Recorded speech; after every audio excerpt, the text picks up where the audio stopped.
How is it going, everyone? It's Kalumity here, and today I'm going to be reviewing another game from Outright Games. This company is something that I hold this company close to my heart. I love this company because they make games for cartoons that normally wouldn't get video games. And while they may not always be the most exciting, at least they're putting out relaxing, enjoyable gameplay experiences, and they're kind of keeping that classic feel of collectathons alive. And this one definitely felt like almost like an Xbox 360 game to me. Not in the terms of graphics or anything, because the graphics are really, really good. But just in terms of the gameplay, it reminded me of some of the beat-em-ups that I used to play on the 360, some of the, the 3D style adventure games. That's what it reminded me of. And it was kind of nice to have something that felt just a little bit more simplistic again, in terms of just still having that big adventure and that great story, but having simplistic gameplay where I'm not having to worry about a bunch of different, ability wheels and everything like that. The only wheel that's in this is your weapon wheel, and that's very manageable, and I enjoyed that. It was fine. But I like the simplicity of this game, but I also love the story. This had a fantastic story. It is based off Star Trek Prodigy. This game, Star Trek Prodigy Supernova, is based off the cartoon, Star Trek Prodigy, which is kind of like the Clone Wars version of a Star Trek cartoon. It's actually really good, and I highly recommend you check it out because it's a very good series. In fact, it's even coming out on Blu-ray in January, and I definitely think that you should check it out. But this game is based off that cartoon, and they do a very good job with the voice acting. The voice acting is all great in this game. The storyline that connects to that show is very good. However, you could also play this. I fully believe that you could play this without knowing the storyline. There'd be a few things that would kind of confuse you, but for the most part, I feel like they do a good enough job of it kind of explaining everything where you would be able to get a grasp on it at least and be able to enjoy the game. The gameplay itself is fun. It is this big adventure game where you are going through each level and you are collecting gems to upgrade your characters, but you are also solving puzzles, you're fighting lots of robots, and there are plenty of different robot enemy types, so there's always something new that they're throwing at you, and they're always throwing something that makes you change up your strategy a little bit, and I enjoyed that. You get to play as two characters. You get to play as Gwen, and she's more of a melee character, so you get to use her in more melee situations. She does have a long-range phaser, but it's just not as powerful as the other character's phaser. So you have the other character who, I'm sorry, I can't remember his name off the top of my head because it always feels like it slips. Dalrel apparently is his name. Okay, I'm not good with names. Okay, I've always said it. I'm not good with names. But Dal, I think is just what they call him in the game. He is more of a long-range character. And as you go through the game, you can use his normal phasers, his dual-wield phasers, or you can actually get more weapons. And both these characters, you can unlock more weapons as you go through the game, and you get more powerful weapons, better weapons. He ends up getting, a blaster a rifle, and then or a phaser rifle, I guess I should say. And he also gets, like, this phaser launcher later on. So you do get to upgrade weapons. And not only do you get new weapons, but you actually can upgrade each one individually using the gems that you collect in the levels. You can upgrade them to make them just more powerful and basically make them do more damage. The actual maps and everything, the environments, look really good. I really like the level design. There's plenty of puzzles to keep you busy in these. The levels each feel like they're a decent length. In fact, this game in total, this is probably the longest game Outright has made that I've played so far. This game took me about 13 hours to actually complete. That was me looking for some secrets as well, although I didn't find every secret. I still have to go through and find more secrets, but with me still, kind of like, I guess you could say half-ass looking for secrets, that's a 13-hour long game. So that's a pretty decent length to me, and it never felt like it was like, outstaying its welcome. I was always enjoying it, even though, yeah, it does get repetitive every now and then. It's not something that's going to overstay its welcome. In fact, I think that 13 hours is a very good length for this game. The characters are all lovable, just like they are in the show. I loved all the characters. I loved the interactions between all of them. Rock is in this, and she's always great to have. And you also have Zero, the robot. And just the dynamic between the crew and just the way that they act around each other is really good. The storyline in this, I do enjoy the story quite a bit, so I am going to touch on that. It's about a supernova star. It's a star that's about to go supernova. It's about to explode because basically there is a villain who's trying to harness energy from it, and this villain is trying to make a wormhole, and he needs the energy from the sun to be able to do it. So he's about to basically destroy an entire solar system, and it's up to your crew to stop him from doing so. However, your crew gets separated along the way, so you end up having to find each member of your crew individually, put them all together, so you can finally fight the main villain, System Destroyer, in the final battle.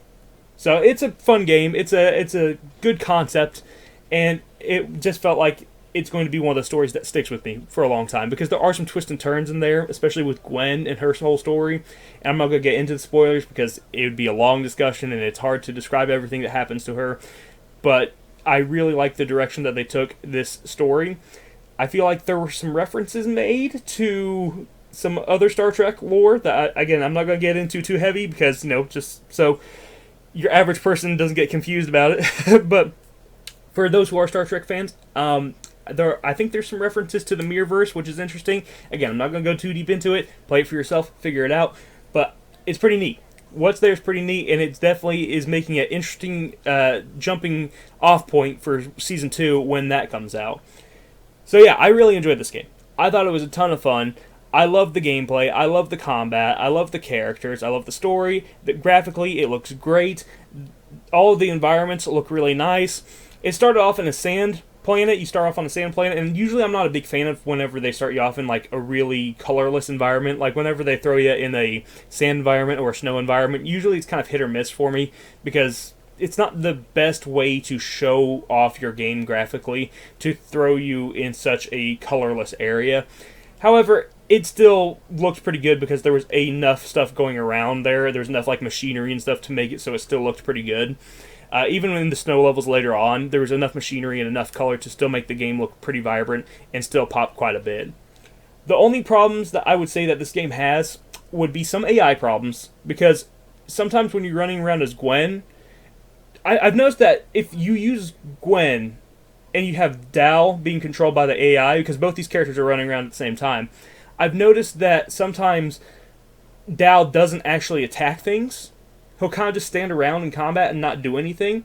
However, if you play as Dal and Gwen is controlled by the AI, Gwen is more likely to attack things than Dal would be. I find that odd. It's just an AI bug, and it kind of got on my nerves because I would be fighting as Gwen, and then I'd look at Dal, and he's just standing there not doing anything. I'd just be like, come on, dude, I need backup here. Because this game isn't easy, it's not difficult either, but I'd say, it's still, it gives you a little bit of a challenge, so there's definitely some times where you would like your AI buddy to be giving you some backup, so that was a little bit annoying. However, you can easily fix this problem if you play this co-op, because this is a co-op game, so that's kind of nice as well. It has drop in, drop out co-op like you would see in the Lego Star Wars games, so that's kind of neat. So there is that. One other problem I noticed was sometimes the puzzles, the pieces would get stuck, and I would have to basically move them back and forth to try to get them unstuck. I don't know how to explain it other than you push these blocks around, and it was like there was an imaginary pixel in front of the blocks, and they would just get stuck, and it would take me 2 or 3 minutes to just get the stupid block unstuck. There was also one glitch that did make me have to almost reset to a different checkpoint. There was one time I did have to reset to a different checkpoint, and it was really the same glitch both times. One robot basically got stuck inside where they spawn, and he wouldn't come out of there. And I couldn't hit him no matter what I did, so I actually had to reset to the last checkpoint. And that happened again in the level right after that. But this time I was able to get past it just by basically making my characters go as far away from the battle zone so the robots would follow me. But yeah, that was another problem I noticed. Just it's the things that are aggravating that I wish weren't there. They're not anything that's ruined. They don't ruin the experience for me, but it did get on my nerves slightly. Also, I did notice whenever a character first loads up on a cutscene, sometimes the textures will be off, and that happens on the environment as well. Sometimes the textures will be off for a couple seconds, and then it'll pop back up and look how it's supposed to. It's not a big deal, but again, just another thing that I noticed. The puzzle elements are really neat in this game. I do like all the puzzles. I really like the fact that you have to control both characters, because there's certain abilities and certain things that only one character can do. So you're constantly swapping back and forth between the characters to get these puzzles finished and figure them out. And there's this really cool thing that does where in some levels there's like time travel, and one character will go into the past and the other character will stay in the present, and you have to move the environment around in the past to try to get the player in the present to be able to go through the environment. It's a really cool idea. It's a really cool puzzle thing that I've never seen any other game do, and I just really like that. I thought that was really unique. This game also does have boss fights, and the boss fights are really fun. I enjoyed them. They were fun. They were difficult, especially the final boss fight, the versus System Slayer. I think I called him something else earlier. I think I called him Starters or something like that. But System Slayer is his name. But the final boss fight versus System Slayer is a ton of fun. I love the way that these enemies look, these robot enemies look. I like the mechanics of each boss fight. They're really good, and they really do prepare you for the final boss fight when you get to System Slayer. You have two boss fights before then, and they really do warm you up to System Slayer because they all use abilities. The first two boss fights use abilities that are different, and then when you face System Slayer, he's using all of the abilities combined. So it's a nice little preparation, and like I said, it was a lot of fun. So, what do I think about Star Trek Prodigy overall? I think it's an absolutely amazing game. It's a game that's going to stick with me. It's a game that I want to play more of even, and I want to go through and find everything, and I want to 100% this game very much. And that will be something I do in the future, hopefully. But this game is absolutely fantastic, and I can't recommend it enough.